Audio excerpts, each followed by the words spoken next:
Dans ma vie, l'amour a été toujours surprise.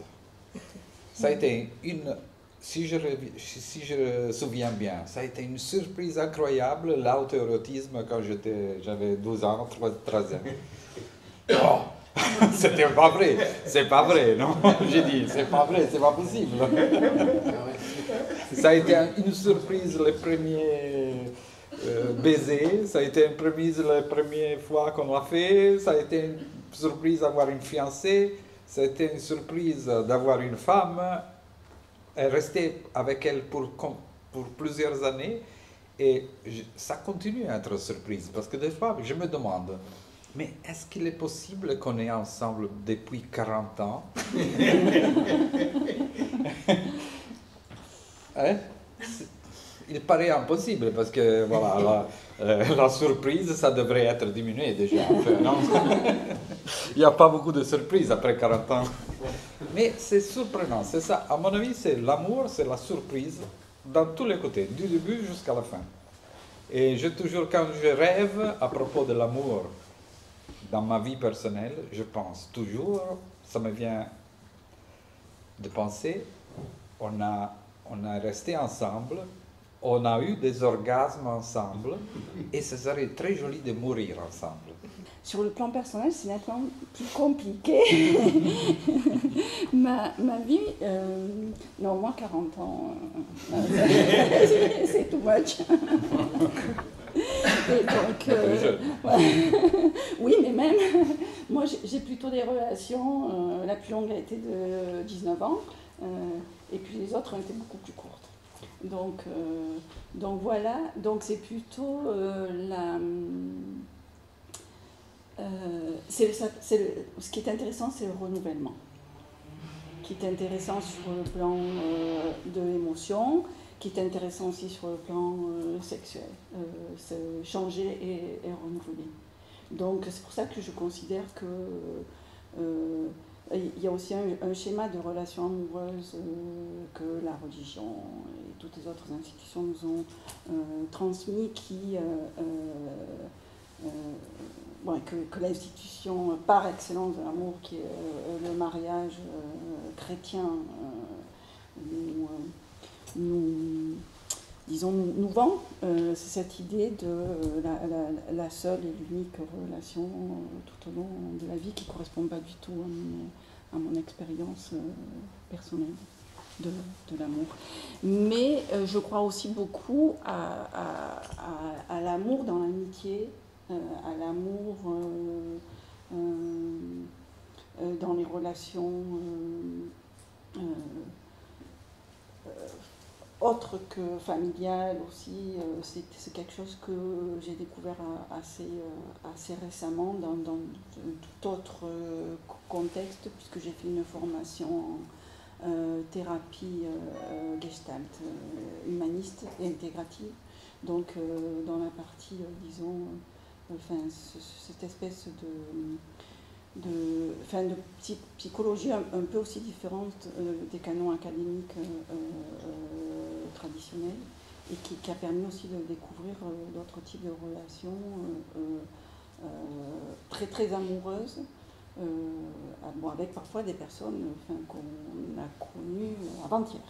Donc ça me paraît une dimension importante actuellement, c'est une dimension importante de ma vie actuelle.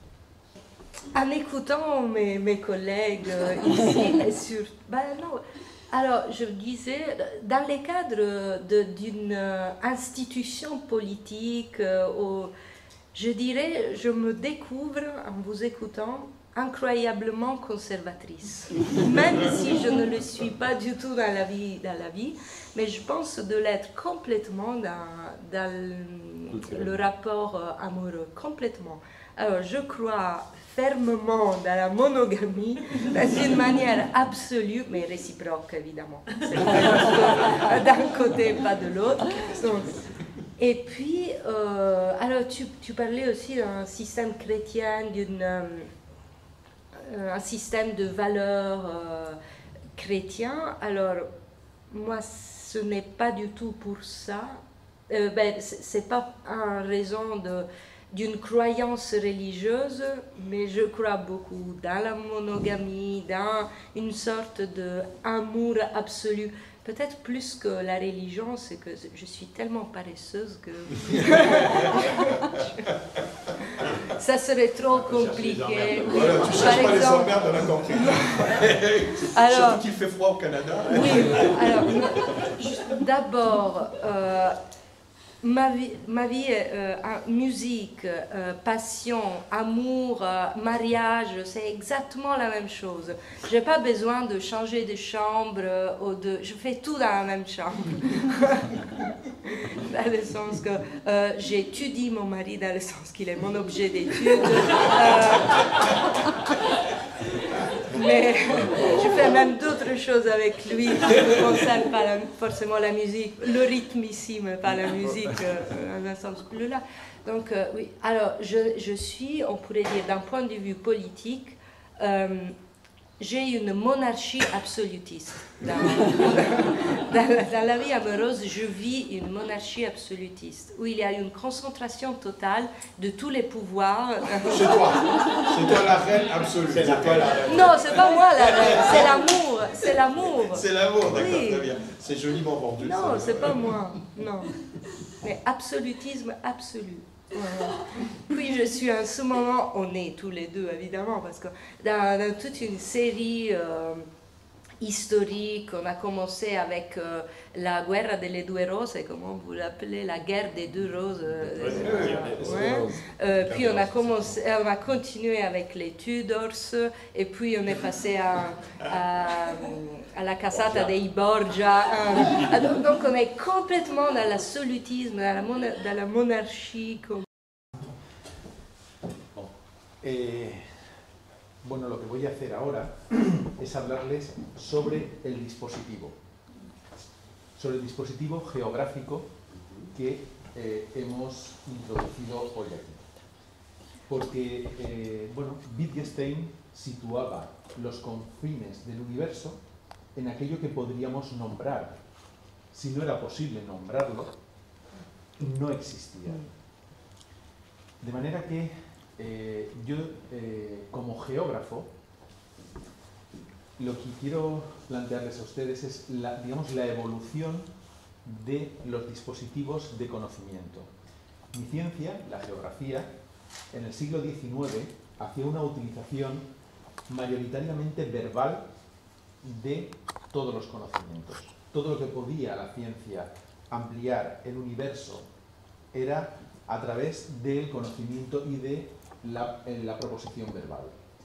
En el siglo XX irrumpe la matemática como la única manera de demostrar empírica y teóricamente todo conocimiento. De manera que las ciencias,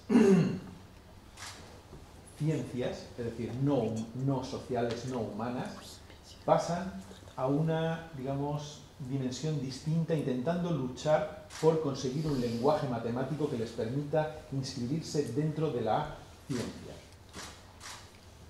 Sin embargo, un filósofo francés, Deleuze, nos da la herramienta para que el siglo XXI cambie el paradigma del lenguaje y nos permita ampliar el universo del conocimiento. Para mí, la proposición de Deleuze de lo que es la imagen-movimiento y la imagen-tiempo, l'image-temps y l'image-mouvement, es muy útil para replantearnos en este nuevo siglo cómo podemos acceder al conocimiento y a la, digamos, transmisión del conocimiento. Muchas de las ciencias más puras como ciencias, como puede ser la física teórica, están llegando al colapso porque son incapaces de representar conceptos a través del lenguaje matemático del tipo que había antes del Big Bang. No hay manera de contar eso mediante un lenguaje matemático. Y se acude al lenguaje poético, al lenguaje de la imagen o de la imaginación, diciendo que antes del Big Bang no existía el concepto de tiempo. La dimensión tiempo no existía. Es algo que surge a partir del Big Bang. Garrett, que es un científico, también un teórico, un físico teórico, para poder demostrar su teoría de las 8 dimensiones acude, digamos, a una plasmación en imagen de ciertas fórmulas geométricas. Y solo le es posible demostrar su teoría de física a través de una imagen artística. Lo que yo quiero hacer con el dispositivo que les he planteado hoy es pasar, digamos, a la imagen tiempo y la imagen movimiento como soporte de la transmisión de conocimiento. Lo hemos filmado, lo hemos visto, hemos utilizado sobre todo esa imagen tiempo y esa imagen movimiento, y desde mi punto de vista geográfico yo nunca haré ninguna interpretación. Me quedaré justo antes del límite que marca Umberto Eco, justo antes del límite de la interpretación, porque la ciencia geográfica lo que hace es describir. Es decir, describe el mundo. Geógrafos es describir el mundo. De manera que lo que les presento o lo que digamos desde mi ciencia yo intento presentar son todos los elementos para que desde otras ciencias se haga la interpretación. La geografía se queda simplemente en el punto de vista de el mostrar o el ampliar los límites del universo.